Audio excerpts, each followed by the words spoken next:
What's going on, everybody? Brian Mann here, hands-on auto training, end of day, October 20th, 2021. What a day. I gotta tell you, this Friday, October 22nd, we're gonna be giving away a U-Scope kit. This U-Scope will be given away to a lucky drawing winner that's a member of the core or the premium membership. So head over to Hands-On Auto Training and check out if you want to see what's going on. I started my day messing around with my 6502 computer kit. I got my Arduino Mega hooked up here, and we can see the serial output to see what's going on with this. So I'm still learning all about this. It's pretty cool stuff. First job of the day was a 2013 Dodge Grand Caravan. This had a new ABS control module. I did the initialization process, no problem here. Also, this vehicle is running very poorly, so I got my generic scan tool out, and I'm just doing my little worksheet just like I told you I would, and I expect if you want to learn more about fuel trims, make sure you start checking good and bad vehicles. This thing is running poorly. It's misfiring. It has cam timing codes. Check out the fuel trims here on Bank 2. Next up, we had a 2019 Ford Mustang. This had a whopping powerful 2.3 liter turbo in it, right? Had to do a restraint control module. If I don't know the procedure or process for something, or if I'm doing a job I've never done before, I do take the time to look up the service information procedure, and that's what I did here. It was standard PMI, no problem using automatic as-built. And also at the end of this, we did have to do the IVD initialization procedure to get rid of that longitudinal accelerometer code in the RCM or ABS or whatever. So that was all good. No problems there. Up next, we had a 2007 GMC Sierra. We had to do a fuel pump control module. Gravy train, I love it. I need more of those jobs. That just makes my life easy. I'm happy to do that one. I did check the fuel trims on this vehicle too. This thing was running like a top. No problems there. Next up, we had a 2012 Ford Fusion.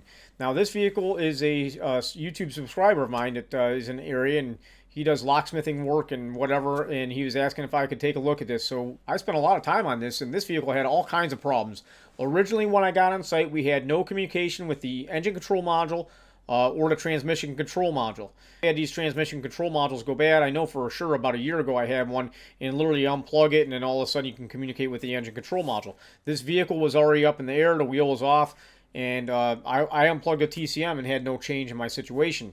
I plugged the TCM back in, I read 120 ohms at the DLC for between pins 6 and 14. That means we have an open circuit in our CAN bus. At this point, I found that I think it's C3805 on top of the central battery junction box. The battery junction box has a connector there. That connector was not latched all the way. I actually pulled up on it, and I plugged that back in.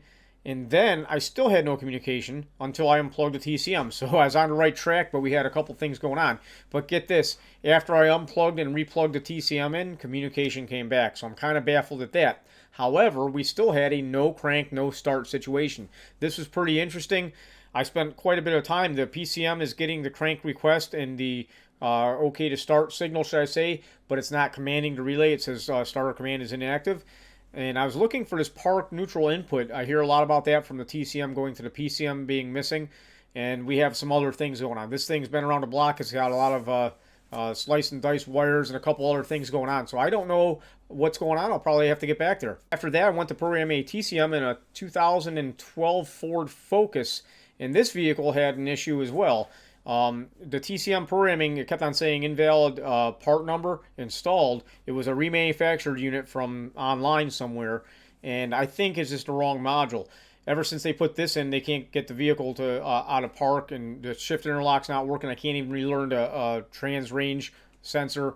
The programming went okay, besides the fact of it saying invalid part number, which I don't know if that's right or wrong. I don't think it's right. So we got to get another one there. So that was my day. If you guys have any questions, be sure to let me know. Premium members, we have our meeting tomorrow night. Don't forget about that. Thursday, 8 p.m. Eastern Standard Time, we're going to have our premium member meeting.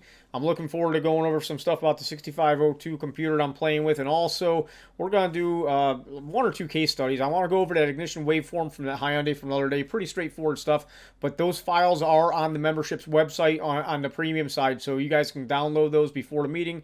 Open it with your Pico software. Take a look around, and we'll talk about it. I appreciate everybody's support. You guys have a great day. We'll see you. Bye-bye.